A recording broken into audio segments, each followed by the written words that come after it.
السلام علیکم، welcome to my channel. ایسا تو نہیں کہ چودھری اسلم اس وقت اپنی زمین پر یا جنگل میں موجود تھا۔ اگر ایسا تھا تو یقیناً اس کے کرندے بھی اس کے ساتھ ہوتے اور یہ بڑی ہی خطرناک صورتحال تھی۔ اگر وہ شکار پر تھے اور ممکنہ طور پر ان کے شکار کا رخ علی کے رقبے کی طرف ہو جاتا تو اس سے آگے سوچنے کی علی میں نہ تو ہمت تھی اور نہ ہی حوصلہ۔ وہ وہیں ایک طرف ڈے گیا اور لمبی لمبی سانسیں لینے لگا۔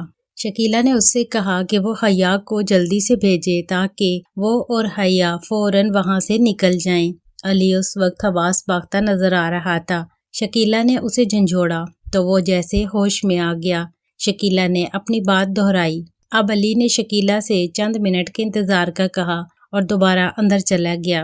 شکیلہ وہاں سے تھوڑا ہٹ کر ایک کونے میں کھڑی ہو گئی جہاں سے وہ دور سے جلد نظر نہ آ سکے۔ وہ اس وقت سخت اضطراب کا شکار نظر آ رہی تھی۔ اگر وہ اس وقت اس حالت میں علی کے ساتھ دیکھ لی جاتی تو حیا کو تو اس کا باپ شاید معاف بھی کر دیتا کہ اولاد کے معاملے میں بڑے سے بڑا پتھر دل انسان بھی موم ہو سکتا ہے، لیکن شکیلہ کی موت چودھری اسلم کے ہاتھوں یقینی تھی۔ چودھری اسلم اس جرم کی پیدائش میں شکیلہ کو اپنے پالتو کتوں کے آگے پھینکوانے میں بالکل دریغ نہ کرتا۔ اس تصور سے ہی شکیلہ کو جھرجھری آ گئی۔ اس نے دوپٹے کے پلو سے اپنی پیشانی پر جمع ہونے والے پسینے کے قطرے صاف کیے۔ اسی عالم میں اسے حیا کھڑی نظر آ گئی۔ وہ اسی جگہ پر کھڑی تھی جہاں پہلے علی کھڑا تھا۔ شکیلہ بجلی کسی صورت سے اس کے پاس پہنچی۔ اس نے غور کیا کہ حیا بڑی مشکل سے وہاں کھڑی تھی اور اگر اس نے درخت کو پکڑا نہ ہوتا تو وہ گر جاتی۔ شکیلہ اندر ہی اندر علی کو گالیاں دینے لگی، لیکن وہ یہ بھی جانتی تھی کہ اکیلا علی ہی قصوروار نہیں ہے۔ حیا کی مرضی اور رضامندی کے بغیر علی کبھی بھی یہ کام نہیں کر سکتا تھا۔ شکیلہ سوائے غصے سے سوچنے کے اور کچھ نہیں کر پا رہی تھی۔ اگر حیا کے ساتھ یہی کام اس کی منشا کے برعکس ہوا ہوتا تو شکیلہ علی کا منہ نوچ لیتی۔ شکیلہ نے حیا کو سہارا دیا اور انجان بنتے ہوئے سوال کیا، کیا ہوا حیا؟ تمہاری طبیعت تو ٹھیک ہے نا؟ جواب میں حیا نے اس سے نظریں چراتے ہوئے صرف اتنا کہا، شکیلہ مجھ سے چلا نہیں جا رہا، میں گھر نہیں جا پاؤں گی۔ اور اس کے ساتھ ہی حیا وہاں بیٹھتی چلی گئی۔ اس کا چہرہ اور کپڑے پسینے میں شرابور تھے اور اس کی حالت ایسی ہو رہی تھی جیسے اس نے انتہائی مشقت والا کام کیا ہو۔ شکیلہ اس کی حالت دیکھ کر تو پریشان ہوئی سو ہوئی، لیکن اس کی یہ بات سن کر شکیلہ مزید پریشان ہو گئی۔ اس نے دیکھا علی بھی اندر کماد میں ہی کھڑا ہوا تھا۔ اس کے چہرے پر بھی ہوائیاں اڑی ہوئی تھیں۔ شکیلہ نے بیٹھتے ہوئے سوچا کہ اس وقت مجھے ہی حوصلہ کرنا ہوگا۔ حیا سے جھگڑا تو بعد میں بھی کیا جا سکتا ہے، لیکن فی الحال وہ اس صورتحال سے نپٹنے اور یہاں سے حیا کو بخیریت گھر پہنچانے کا انتظام کرے۔ اس ارادے کے ساتھ ہی اس نے ارد گرد دیکھتے ہوئے دوبارہ فائرنگ کی آواز سننے کی کوشش کی۔ اب فائرنگ کی آواز سنائی نہیں دے رہی تھی۔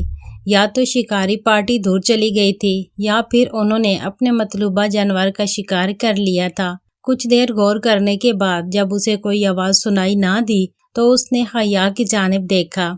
حیا اس کے ساتھ لگ کر تقریباً لیٹی ہوئی تھی۔ شکیلہ نے علی سے پانی لانے کو کہا۔ علی بھاگ کر گیا اور اپنا کندھے والا صافہ گیلا کر کے لے آیا۔ شکیلہ نے صافے سے نچڑنے والے پانی سے اپنا ہاتھ گیلا کیا اور پھر ہتھیلی میں کچھ قطرے جمع کر کے حیا کے چہرے پر چھینٹے مارے۔ حیا نیم بے ہوشی کی کیفیت میں تھی، پانی پڑنے سے جیسے ایک دم اٹھی۔ شکیلہ نے اسے سہارا دے کر کھڑا کرنے کی کوشش کی، لیکن حیا کھڑی نہ ہو سکی۔ شکیلہ نے غصے سے علی کی طرف دیکھا اور علی نظریں چرا گیا، گویا شکیلہ نے اس کی چوری پکڑ لی ہو۔ علی کے چہرے سے نظریں ہٹاتے ہوئے اس نے ارد گرد دیکھا اور پھر اپنی نظریں حیا کے زرد پڑتے چہرے پر گاڑ دیں۔ حیا دنیا و مافیا سے بے خبر آنکھیں موندے لیٹی ہوئی تھی۔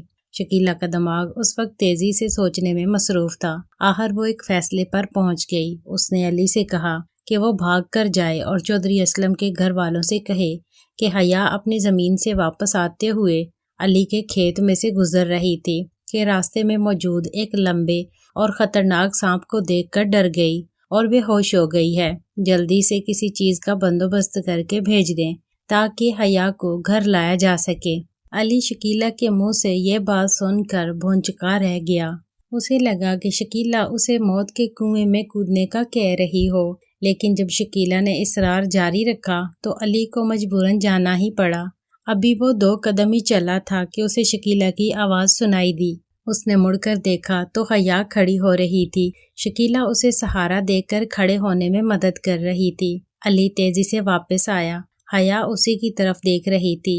جب وہ قریب آیا تو اس نے سنا کہ حیا اس سے کہہ رہی تھی، میرے گھر والوں کو جب تم میری طبیعت کی خرابی کا بتاؤ گے تو پھر معاملہ لمبا ہو جائے گا، بات میرے باپ تک پہنچ جائے گی، وہ پھر اس بات کی مکمل چھان بین کروانے پر تل جائے گا۔ میرے باپ کے ملازم تم سے بھی سوال جواب کریں گے اور شکیلہ سے بھی پوچھ گچھ ہوگی۔ میں کوشش کرتی ہوں اور پیدل ہی گھر چلی جاتی ہوں، تم رہنے دو۔ شکیلہ نے اسے چلنے سے روکنا چاہا لیکن حیا ہمت کرتے ہوئے چل پڑی۔ یقیناً اس نے شکیلہ کے وہ الفاظ سن لیے تھے جب وہ علی کو حیا کے گھر جانے کے لیے کہہ رہی تھی۔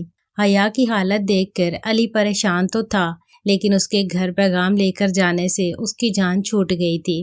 اس بات سے وہ اپنے آپ کو قدرے ہلکا پھلکا بھی محسوس کر رہا تھا، لیکن ابھی پریشانی ختم نہیں ہوئی تھی۔ جب تک حیا خیریت سے گھر واپس نہ پہنچ جاتی اور معاملہ دب نہ جاتا تب تک وہ مکمل پرسکون نہیں ہو سکتا تھا۔